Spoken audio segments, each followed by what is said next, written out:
আসসালামু আলাইকুম সবাইকে, আশা করি সবাই ভালো আছেন। আমরা ট্রাফিক নিয়ন্ত্রণে সাধারণ শিক্ষার্থীগণ প্রতিদিনের ন্যায় আজকেও আছে আমাদের সদর হসপিটাল, হবিগঞ্জ সদর হসপিটালের সামনে, আর এদিকে হচ্ছে আমাদের হবিগঞ্জ সদর মডেল থানার সামনে।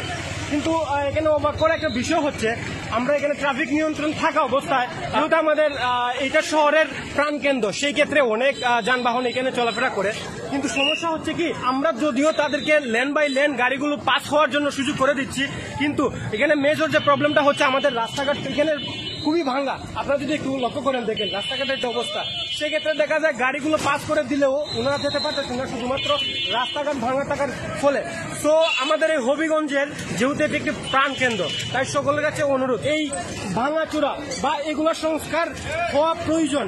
যারা এগুলোর দায়িত্বে আছেন তাদের চোখের সামনে যেন এই ভিডিওটি গিয়ে পৌঁছে, সেভাবে আপনারা সেই উদ্দেশ্যে ভিডিওটি শেয়ার করে দেন। আর প্রত্যেকেই এগিয়ে আসুন, কারণ আমাদের এতগুলো সেক্টর রয়েছে, সংস্কার করার প্রয়োজন। সেই সেক্টরগুলোকে সংস্কার করতে হবে, কারণ সোনার বাংলা করতে হলে সব দিকে আমাদেরকে ফিট থাকতে হবে।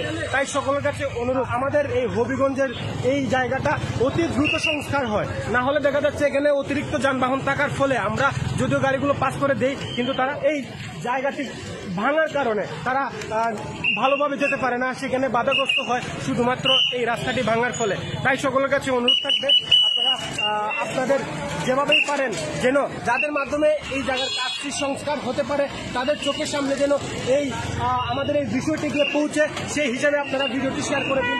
আর প্রত্যেকের যার যার অবস্থান থেকে যেখানেই আপনারা ত্রুটি বিচ্যুতি দেখবেন, সেগুলো শেয়ার করে দিবেন সামাজিক যোগাযোগ মাধ্যমে। যেহেতু এই সামাজিক যোগাযোগ মাধ্যম খুব গুরুত্বপূর্ণ ভূমিকা পালন করে সবার চোখের সামনে অল্প সময়ের মধ্যে পৌঁছাতে, তাই সকলের কাছে অনুরোধ থাকবে প্রত্যেকের অবস্থান থেকে আপনারা এইগুলো তুলে ধরেন, যেন সবাই দেখতে পারে, আর অতি দ্রুত যেন আমাদের এই জায়গাটি সংস্কার হয়। তো সবাই ভালো থাকবেন। সোনার বাংলা করতে হলে সোনার মানুষ দরকার, সেই প্রেক্ষাপটে সবাই এগিয়ে আসুন। দোয়া রইল সবার জন্য, আর আমাদের জন্য আপনারা দোয়া করবেন, আমাদের পাশে এসে দাঁড়ান, আমরা আছি আপনাদের পাশে। সবাই ভালো থাকেন, আল্লাহ হাফেজ।